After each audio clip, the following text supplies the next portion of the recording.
kembali mengumumkan kebijakannya untuk pencalonan dalam kaitan dengan pemilu, kasus-kasus korupsi supaya ditunda dulu sampai pemilu selesai. Yang pilpres dan legislatif ya ditunda sampai dengan tanggal 14 Februari.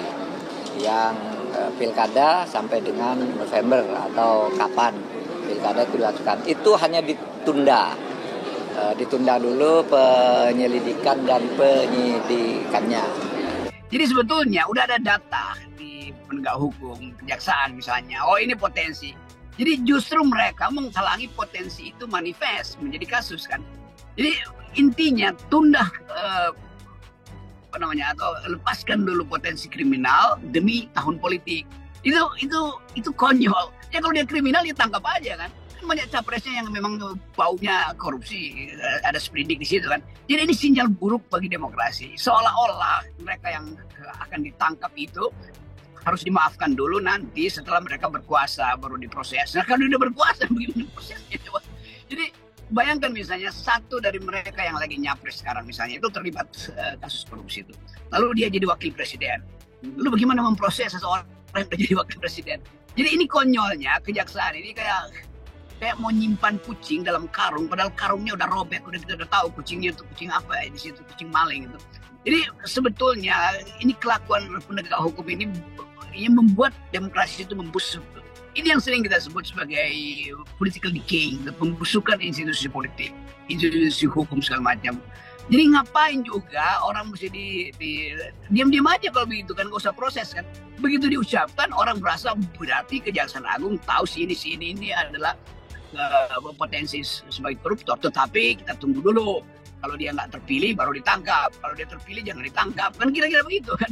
Jadi tetap pemberantasan korupsi diasuransikan pada pertimbangan politik, itu buruknya. Kan dulu zaman kepemimpinan KPK yang masih bagus itu, justru KPK yang diminta untuk kasih contreng merah, contreng hijau pada capres-capres itu. Supaya rakyat tahu sih ini potensi loh kena hukum tuh. Kan itu intinya kan.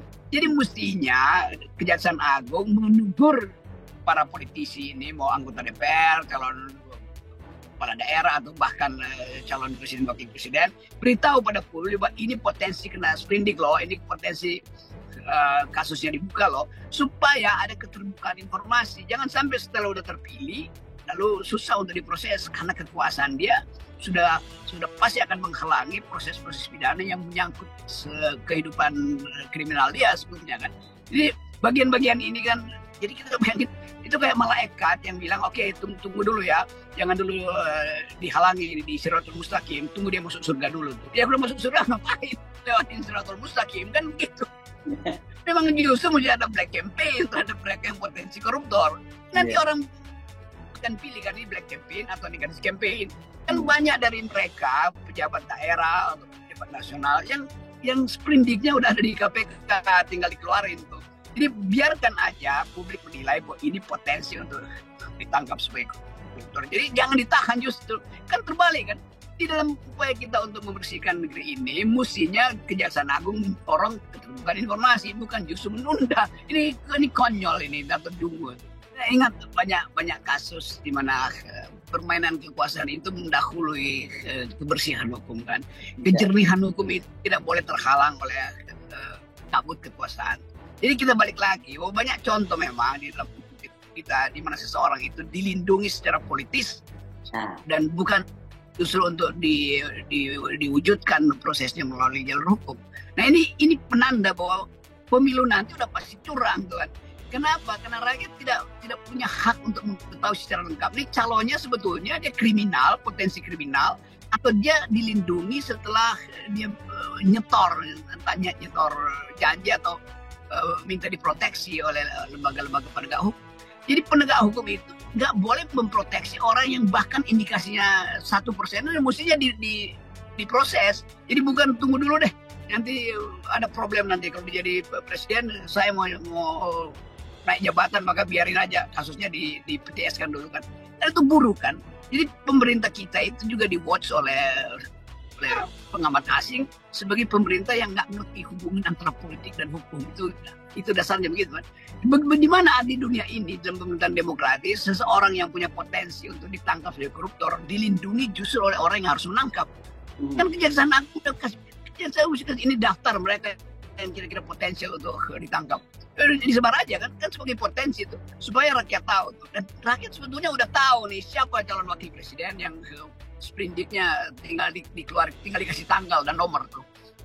Kan itu intinya tuh. Jadi kita ingin pulihkan kembali kewarasan dari kekuasaan, kewarasan dari penegak hukum supaya jangan dianggap bahwa pemilu ke depan itu sebetulnya udah diatur siapa yang akan jadi capres, siapa yang akan jadi cawapres. Walaupun kita tahu bahwa dia bermasalah, tetapi udah begitu kepentingannya. Demikian juga di tingkat daerah kan, bupati, wali kota yang sebetulnya dalam periode kemarin itu udah ditangkap oleh KPK, tapi kemudian ditunda karena persaingan di antara partai-partai yang berupaya untuk realignment, mencari posisi-posisi baru kan. Jadi ini yang saya sering sebut ini, para bajingan itu sebetulnya itu mempengaruhi publik dengan cara yang bodoh itu, dengan cara yang tolol. Jadi kalau bajingan ini pinter, dia nggak usah ucapin aja kan, biarin aja tuh. Jadi justru karena diucapin, maka terasa bahwa oke, berarti ada seseorang yang tidak dilindungi. Kan itu dasarnya begitu. Ya. Saya ucapin semata-mata terhadap mereka yang memanipulasi opini publik kan. Oke, dilaporin aja saya terus-menerus. Tapi saya akan terangin terus bahwa ini basisnya adalah penyelewengan dalil demokrasi itu. Di dalam demokrasi, seseorang yang potensi dideteksi berkelakuan buruk itu mesti bahkan diselebritikan, diviralkan. Karena kita nggak boleh menganggap bahwa mereka yang akan dipilih sebagai pejabat publik kan memang mesti bersih. Bahkan harus setara malaikat, itu intinya gampangnya begitu. Karena dia pejabat publik, dia menduduki keadaan yang disebut nobility itu. Dan berlakulah prinsip noblesse oblige. Yaitu semakin mulia, semakin nobel kedudukannya, maka kewajiban dia untuk bertanggung jawab juga semakin tinggi. Nah kalau kewajiban dia bertanggung jawab udah diproteksi lebih awal oleh Kejaksaan Agung atau oleh penegak hukum, itu artinya dia bukan nobel lagi, dia bukan tidak mulia lagi dari awal. Kan itu filosofinya begitu. Perilaku semacam ini itu perilaku bajingan. Jadi jangan halangi saya mengucapkan kata bajingan, karena kata bajingan itu kata yang bagus untuk memperlihatkan perilaku koruptif. Dan Presiden Jokowi bilang jangan salah pilih ya. Jangan salah pilih artinya buka semua supaya tidak salah pilih. Kalau ini kan ditutupi artinya orang bisa salah pilih juga. Seorang maling itu jangan maling lah. Maling itu orang yang kelaparan. Terus koruptor itu orang yang rakus itu. Akhirnya terpilih. Karena keinginan presiden supaya jangan mereka itu disprindik dulu kan. Kan sebetulnya Kejaksaan Agung juga baca sinyal presiden.